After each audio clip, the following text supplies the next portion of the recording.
I also happen to love Anna's bitch fight from episode 8. Oh, yes! Oh, fantastic. Just what I need. Most intimate scenes in movies are carefully planned. Costumes, camera tricks, and body doubles make sure everything stays professional and safe. But some actors took things much further, choosing to be completely real on screen. From Robert Pattinson to Kieran O'Brien and other unexpected stars, these moments shocked fans and sparked wild rumors. Today, we're counting down 10 actors who went all the way in their scenes, and some stories will surprise you. Number 10. Fiona Flanagan and Chris O'Neill in James Joyce's Women. It's not every day you hear about a film from 1985 where the actors actually did it on camera. But in James Joyce's Women, that's exactly what happened. And not for shock value, but for something deeper. The movie is based on characters from Ulysses and Joyce's other works. It explores love, longing, and heartache, set against 19th century Ireland. Fiona Flanagan plays a woman full of fire and spirit, while Chris O'Neill brings a quiet strength and vulnerability as the male lead. It's the chemistry that makes the story work, and they needed real intensity to pull it off. Here's the thing that still turns heads. In one crucial scene, the two actors engaged in actual unsimulated intercourse. No camera tricks or clever angles. What you see is what they did. At the time, the intent was clear. They wanted the film to breathe with true emotion, not staged performance. Fiona later spoke about it in interviews. She said, "We wanted to bring a sense of reality to the characters. It was about truth, not just titillation. That wasn't just talk." Filming those moments, she said, was nerve-wracking, deeply emotional, and oddly humane. She remembered afterward that the crew quietly cleared the set. It was intimate, it was real, and it left everyone changed. Chris O'Neill felt the weight of their decision too. Never one just to play the part, he was determined to be honest. The story they were telling, a story of love, longing, regret, needed authenticity. So they gave it their all. The result? The movie wasn't a blockbuster, but in certain film circles it became a quiet legend, a kind of whispered myth. People still talk about it, not because it's scandalous per se, but because it dared to be real. What happened in that freezing London flat during the making of 9 Songs? Number 9. Kieran O'Brien and Margot Stilley in 9 Songs. In the year 2004, 9 Songs hit the big screen, and it caused a stir like few films had before. Directed by British filmmaker Michael Winterbottom, the movie tells the simple story of a young couple falling in love and then falling apart. That's it. There are no wild plot twists, no car chases, no big dramatic speeches. Just 2 people, music, and a whole lot of intimacy. What set this film apart was not just the tenderness between the 2 leads, Kieran O'Brien and Margot Stilley, but the fact that their sexual scenes were real, not simulated, not faked. From full nudity to oral stimulation, to a first for a mainstream British film at the time. Kieran O'Brien, already known in the UK for his television work on shows like Cracker, didn't back away from what the film required. When the criticism rolled in, he met it head-on. Honestly, he said in interviews, "I don't know what all the fuss is about. It's a film about 2 people in a monogamous relationship having one does." His co-star, American-born Margot Stilley, who was just 21 when the movie was filmed, had never acted before. She took the role seriously and approached it with a kind of fearless honesty. In her own words, it was a film about love and sex. It wasn't porn. "I had sex with my boyfriend last night, and that wasn't porn. It was just hot sex." She drew a clear line between intimacy for the sake of storytelling and sex for shock value. Of course, not everyone bought into their explanation. British politician Anne Widdecombe famously slammed the film, calling it inappropriate for public cinema. Others labeled it art house porn. The backlash was fierce, but so was the defense. Winterbottom, known for pushing boundaries, stood firmly behind his cast and his film. He explained that the story wasn't about titillation, but about documenting love in a raw, truthful way. The film is also interspersed with live music scenes featuring bands like Franz Ferdinand and Elbow. creating a unique mix of sensuality and sound. Despite all the noise, 9 Songs made its mark. It's still talked about today, not just because of what happened on screen, but because of the courage it took for 2 actors to throw away all pretense and bare themselves body and soul for the sake of art. And here's something interesting. After the film's release, both O'Brien and Stilley took very different paths. O'Brien continued working in film and television, while Stilley pivoted toward writing and fashion. She even turned down roles in Hollywood, saying she wanted to stay true to who she was, not become something the industry shaped. So, whether you see 9 Songs as bold art or too much honesty, one thing's for sure. It changed the way people talked about sex on screen. Ready for the next? Because what happened between Chloe Sevigny and Vincent Gallo in The Brown Bunny might just top everything you've heard so far. Number 8. Chloe Sevigny and Vincent Gallo in The Brown Bunny. When The Brown Bunny premiered at the Cannes Film Festival in the year 2003, it didn't just cause a stir, it caused a full-blown scandal. The film, directed by indie provocateur Vincent Gallo, starred him alongside Chloe Sevigny, an actress already respected for taking daring roles in films like Kids and Boys Don't Cry. But nothing could have prepared audiences for what they saw on that screen.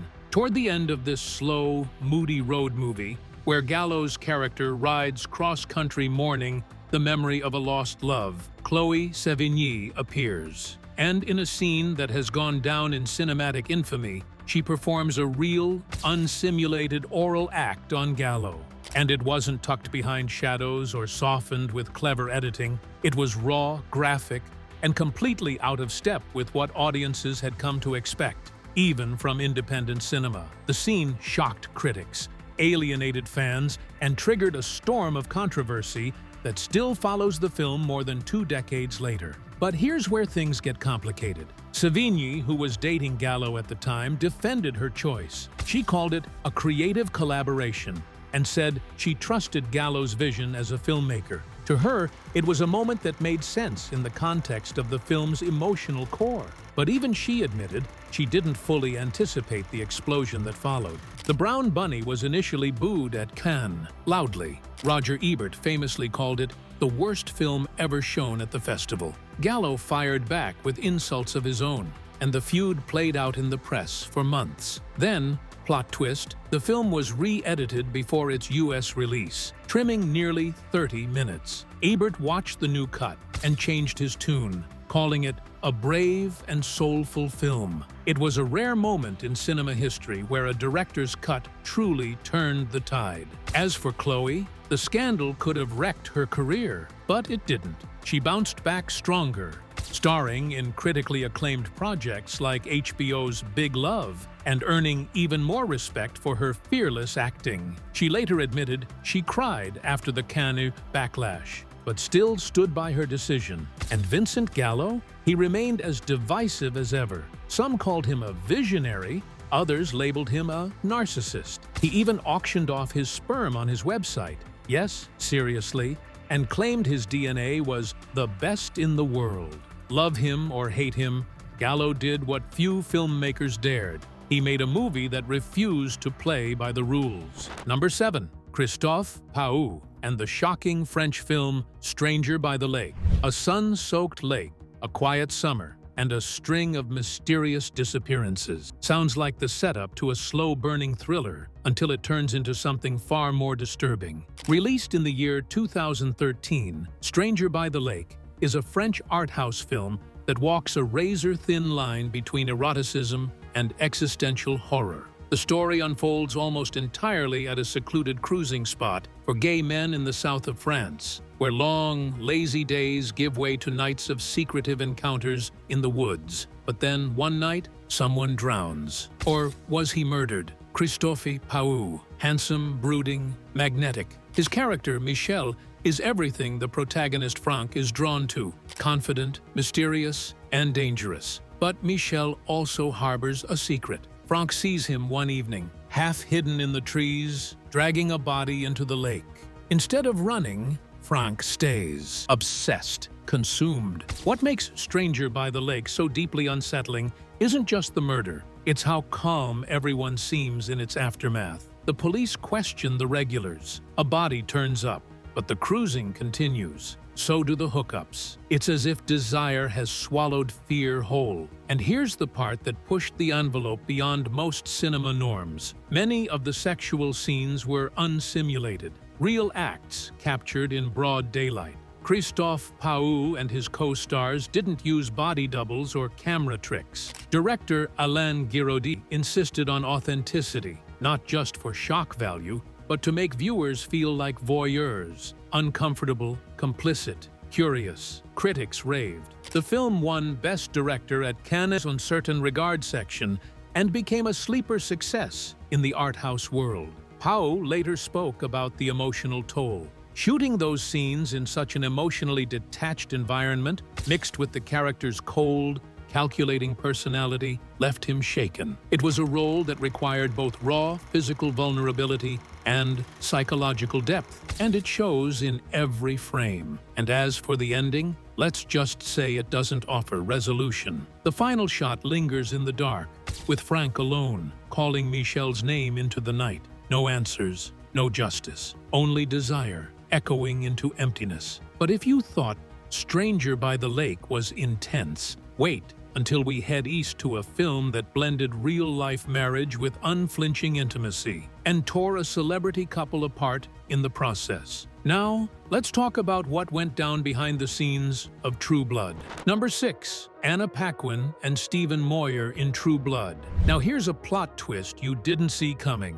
Imagine directing your real-life wife as she films a love scene with a shirtless werewolf. And not just any love scene, but one of the hottest, steamiest moments in the entire series. That's exactly what happened between Stephen Moyer and Anna Paquin on HBO's True Blood. And what unfolded sparked rumors that are still swirling to this day. Let's set the stage. From 2008 to 2014, True Blood pushed the envelope in just about every way imaginable. Blood, gore, fangs, and a lot of intimacy. But one scene in the final season took things even further. Anna Paquin's character, Sookie Stackhouse, shares a fiery, no-holds-barred love scene with Alcide Herveau, the muscular werewolf played by Joe Manganiello. The chemistry? Off the charts. The passion? Almost too real. And watching from behind the camera, her real-life husband, Stephen Moyer, who happened to be directing that very episode. The internet practically exploded. People weren't just asking how Moyer felt. They were asking if what happened between Sookie and Alcide on screen was actually happening for real.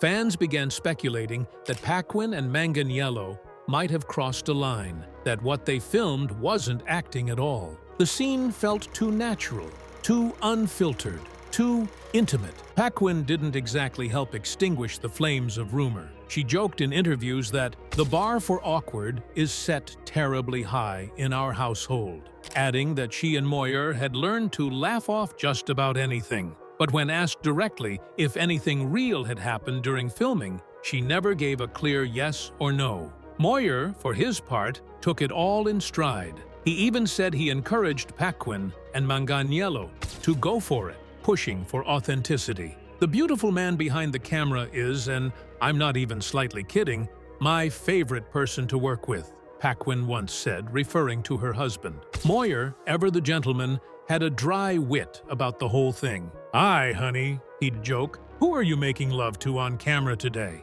While neither of them confirmed the rumors, neither of them denied them either. It became one of those Hollywood mysteries that fans still debate. Did it really happen, or was it just that good of acting? So, what do you think? Did Anna and Joe keep it professional, or did the cameras capture something more? Drop your rating from 0, no way, to 5, absolutely, in the comments. Number 5. Halle Berry and Billy Bob Thornton in Monsters Ball. When people talk about Monsters Ball, it's not just the awards or the heartbreaking story that come up, it's that scene. The one people still whisper about over 2 decades later. Halle Berry playing Letitia, and Billy Bob Thornton as Hank came together in one of the most emotionally raw and physically intense sex scenes ever filmed in a mainstream Hollywood movie. But here's the thing, many people who watched it felt the line between acting and real intimacy got a little too blurry. The film, released in 2001, tells the story of two deeply broken people,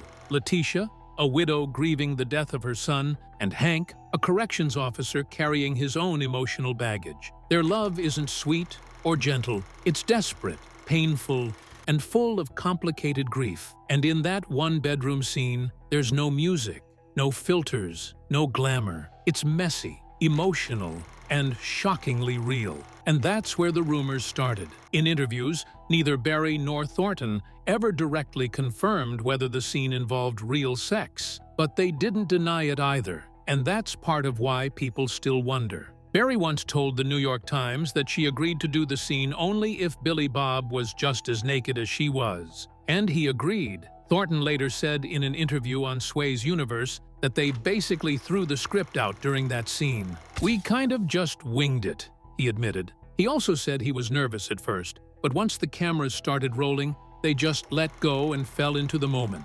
Now imagine this, two actors, no rehearsed moves, no clear direction, just pure, unscripted emotion. Add a closed set and a camera rolling, and suddenly it feels less like a movie and more like you're watching something you're not supposed to see. The director, Mark Forster, later said that the actors were simply immersed in their characters and that it was all still simulated. But even he admitted that what they captured was emotionally overwhelming. The original uncut version of the scene, which premiered at the Berlin Film Festival, went even further than what audiences saw in theaters. It was trimmed to avoid an NC-17 rating in the US, but many critics who saw the original say it felt too real. And perhaps that's the secret. Maybe the power of that scene lies in the fact that we'll never really know what happened behind the camera. All we have are the performances and the uncomfortable feeling that we might have witnessed something private. But if that was intense, this next entry is one where an actress unknowingly signed on for a film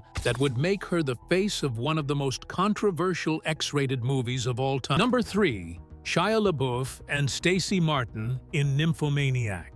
You might have heard about Nymphomaniac, the Lars von Trier film that pushed boundaries in a way few movies dare to. It's not just the story or the way it's told that caused a stir. The film made headlines because some of the intimacy scenes are real. And yes, that includes Shia LaBeouf and Stacey Martin, who didn't just act out those moments, they actually did it on camera. Originally, the plan was very different. The producers wanted to keep things safe, professional, and a bit more distant. They intended for LaBeouf and Martin to pretend, with CGI and body doubles stepping in later to make the scenes look more intense. Louise Vest, one of the producers, explained that the idea was for the actors to simulate the acts, while adult film performers' bodies would be digitally added in post-production. This way, the film would still have the shocking visuals Lars von Trier wanted, but the main actors wouldn't have to do the real thing.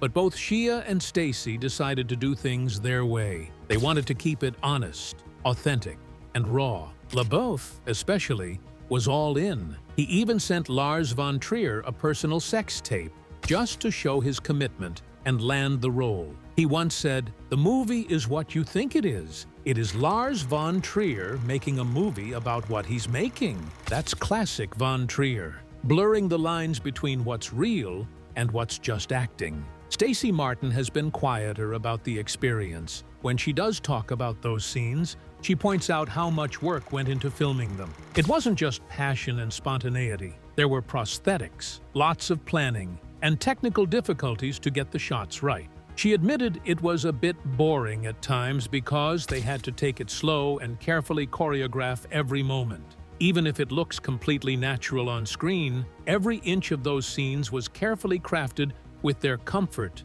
and safety in mind. This dedication to realness helped Nymphomaniac become one of the most talked-about films of its time, blurring the line between acting and reality in a way that left audiences wondering just how far would an actor go to tell a story. Number 2. Sienna Miller and Hayden Christensen in Factory Girl. When it comes to films with steamy scenes that grab attention and raise eyebrows, Factory Girl often pops up in conversations. This movie tells the story of Edie Sedgwick, a young woman who became a famous muse and icon for the artist Andy Warhol in the 1960s. Sienna Miller and Hayden Christensen starred in the film, and they shared some very intimate and intense scenes together. Those scenes looked so real that rumors immediately started swirling that they had actually had real sex on camera. The talk about the movie's sex scenes caught fire because they didn't feel like the usual Hollywood make-believe. Instead, the moments were raw and emotional,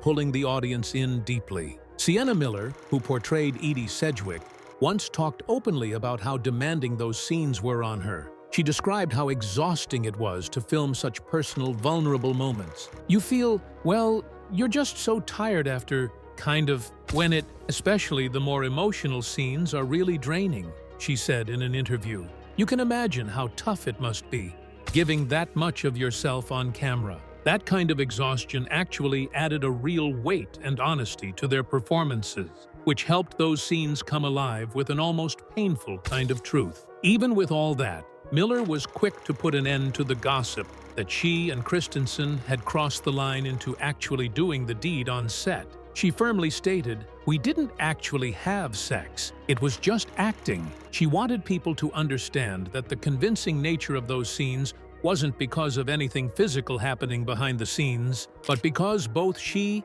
and Christensen were talented actors. They knew how to make the audience believe in their characters without needing to blur the line between acting and reality. That takes real skill, especially when dealing with such sensitive material. But here's the thing, those rumors refused to die down. Some people believe the story about real sex on set wasn't entirely accidental. According to some reports, people close to Hayden Christensen might have deliberately let the rumor slip out. The reason? To distract from other gossip about Hayden, especially persistent rumors about his personal life and sexuality that his team wanted to control or silence. One insider told reporters, "This particular story was leaked by people in Hayden's camp who are trying to counter those rampant gay rumors." So, it seems this rumor might have been more about managing Hayden's public image than reflecting what really happened during filming. It's also worth noting that Factory Girl was not an easy film to make. The production faced several setbacks, and the release had its share of challenges. But all the controversy and whispers about those intimate scenes added an extra layer of intrigue. They made people wonder, how far do actors go to tell a story? And where exactly does acting stop and real life begin? Those questions kept Factory Girl in the spotlight long after it left theaters, and they still come up whenever people talk about those unforgettable scenes. Number 1. Robert Pattinson in Little Ashes. Before he was a glittering vampire heartthrob or the brooding new Batman, Robert Pattinson took a wild detour through one of the most uncomfortable, raw, and unforgettable performances of his career. And no, it didn't involve CGI, stunt doubles, or camera tricks. It was just Pattinson, fully committed, fully exposed, and emotionally stripped down. In Little Ashes, the biographical drama, where Pattinson plays a young Salvador Dali, he took realism to an extreme most actors would never dare to attempt. There's a pivotal moment in the film where Dali experiences a solitary orgasm while observing his friend, painter Federico Garcia Lorca, from a distance. Most actors might have gone with the suggestive glance, heavy breathing, maybe a body double, not Pattinson. Instead, he did it, for real, alone, on camera. This wasn't a moment meant to titillate or shock. It was meant to be a window into Dali's deeply conflicted desires, his sexual repression, and his emotional chaos. And Pattinson believed the only way to do it justice was to actually experience it himself, right there, while the cameras rolled. He later recalled, quite bluntly, "My orgasm face is recorded for eternity." It's the kind of comment you laugh at, until you realize he's not exaggerating. Pattinson's dedication here wasn't about sensationalism, it was about authenticity. And to him, the idea of faking something so vulnerable and so internal just didn't make sense. "I mean, really," he said, You can't fake it. He even admitted the shoot was so emotionally intense that he briefly considered quitting acting altogether. But this isn't just a story about Robert Pattinson bearing himself for art. It's about an actor, still early in his career, who chose to take a path that was profoundly unglamorous, emotionally risky, and artistically pure. At a time when most young stars were chasing franchise fame, Pattinson was out here making a micro-budget indie film about forbidden love in 1920s Spain and giving it everything he had. And the result? A scene that's uncomfortable, deeply human, and hard to forget. Critics didn't all know what to make of it. Some found it brave, others called it awkward, but nearly everyone agreed it took guts. In a way, Little Ashes became a turning point in Pattinson's career. It set the tone for the kind of actor he wanted to be: unconventional, fearless, and impossible to pin down. It's ironic, really. He once said this was the role that made him want to quit. But perhaps it was also the role that proved he was never going to be just another pretty face. Thanks for watching, fam. If you found this video compelling, be sure to like and subscribe to our channel. Check out the next video that pops up on your screen to discover more thrilling stories.